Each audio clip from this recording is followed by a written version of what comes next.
How did you evolve your style? It seems like a combination of electric guitar and traditional guitar. I'm just curious.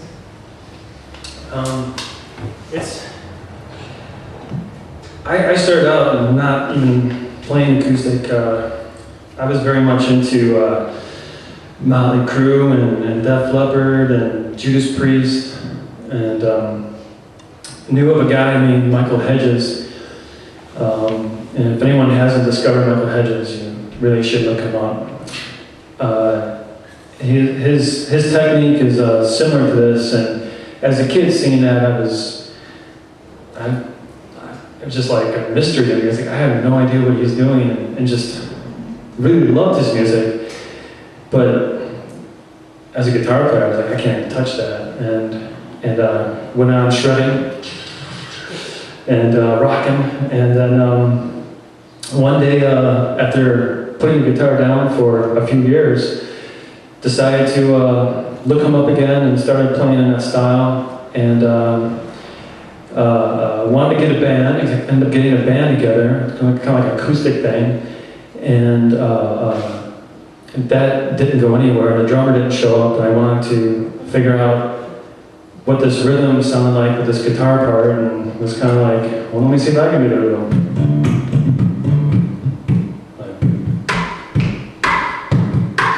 It's like, wow, the guitar really sounds like a drum. You know, kind of thing, and just started putting stuff together. I didn't play like this in the beginning because I was still trying to play traditional style and do a lot of tapping, but I saw a guy named Preston Reed play over the top like this, and then just something just kind of clicked, and I was like, that makes a lot of sense because I can keep my hands out of the way of each other when I'm crossing, and play the bass up here and play the melody and whatnot down here. And it took a year. It was a long time to get anything, because I quit 3 times, did a lot of swearing, and finally got my hands to work together. And I recently saw an interview with Preston Reed where he said when he used to give lessons in Scotland where he lives, that the first thing he tells the students is, I know you play guitar for blah blah blah years, but I want you to just forget about everything you know and just approach it like you're learning a new instrument. And that's really what you have to do. I've learned over the course of that year. So, Jim? Well, I was going to say, you are incredibly talented. And when I listened to your Rockstar Man online for your website, I thought, we're going to see several people on stage. You don't have to. And I've seen you, and I still don't believe it. It's incredible, and I was going to ask the same question. Oh, well, Yeah. I know a lot of people, they think I'm looping, because looping is really big now with the looping machine. I have a lot of toys up here, but I'm really only using 2 things, I think, right now. But I used to street perform in Chicago. That's how I first got started as a full-time musician. And there was a guy who kept walking around me. He's like, I don't see it. Where's the looping machine? And I was like, I don't have one as I'm playing. I was like, I don't see it. He's like lifting up my shirt. There it is. I go, no, it's just the battery pack, man. I'll take that as yours. I have one more question. Is there a name to your method, or is this something new? It's not necessarily something real new, but it's a style that is definitely growing. Some people, like if anyone's familiar with Stanley Jordan, when he was doing all the tapping, he was calling it touch guitar, and I call it percussive guitar. To me, that's what it is. Everything's percussive. Hammer-ons, pull-offs, harmonics, and the rhythm stuff. Just like a piano is percussive. To me, that's a percussive instrument. You're hitting the keys or lifting the hammers and hanging on the strings. But I think the term that's growing now, I had a few people ask me that or tell me this. They go, "Oh, you do that style that's drifting." I'm like, "What? drifting. I finally put it together recently. There's a guy who has a very popular YouTube video where he's doing this kind of style, and his name of his song is Drifting, so that's becoming like a term now, drifting, that style. Unless they were drunk, I don't know. I'm glad it came down, even if there was only one form, this is well worth coming for. I really Thank you. appreciate it. Thanks. But I have a question about the Native American. Oh, cool, yeah. It was beautiful, absolutely beautiful. I have some Native American back in my family.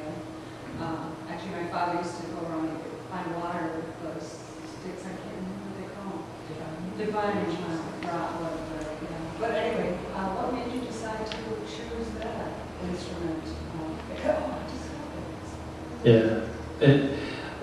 I was at a concert, and it was a very small venue, and there was this Native American guy there with his flutes, and but I wasn't there to see him. I was there to see this rock group and the very loud and aggressive music, and they invited him up, and I'm like, really?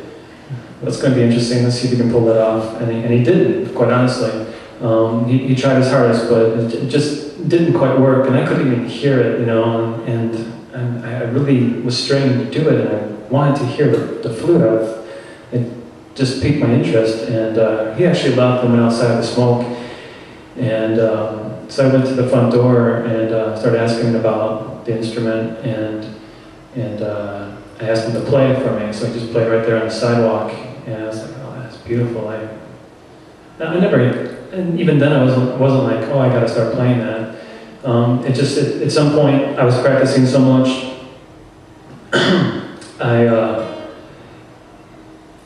your fingers can only take so much, you know, and I was just like, you know, I need another instrument to practice because I have time on my hands, quite frankly. And I wanted to get away from something that was guitar-like, so the flute, I remembered the flute, and ended up purchasing one and got in contact with that guy, Bill, and he taught me a few things. He said if you're going to learn the Native American flute, it's proper to learn the history behind it. So he started telling me the history about it all, and which I won't go into, but unless anyone's going to learn, no. But he started teaching me woodland sounds, if you will, or animal sounds. I don't know if I can remember, like a loon.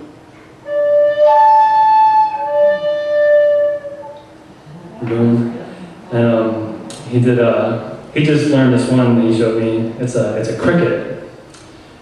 Let's make it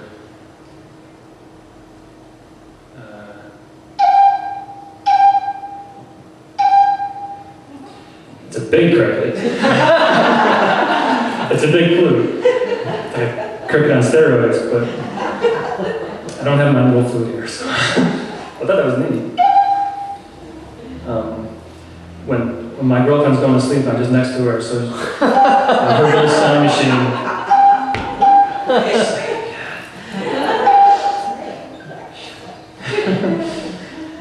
But, yeah, it's a very beautiful, haunting instrument, and hey, not to push the CD, but hey, someone's got to. It sounds great with a couple songs that I do. And Bill, the guy who I talked about, actually had him come in, and he's on the very last song playing.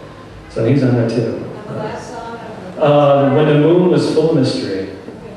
Yeah, so we'll go up there. So the flute is being played the most on the one when the moon is...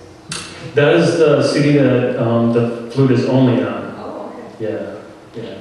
It just seemed to fit with that vibe. So, anything else? Anyone else? No? Well, thanks, guys.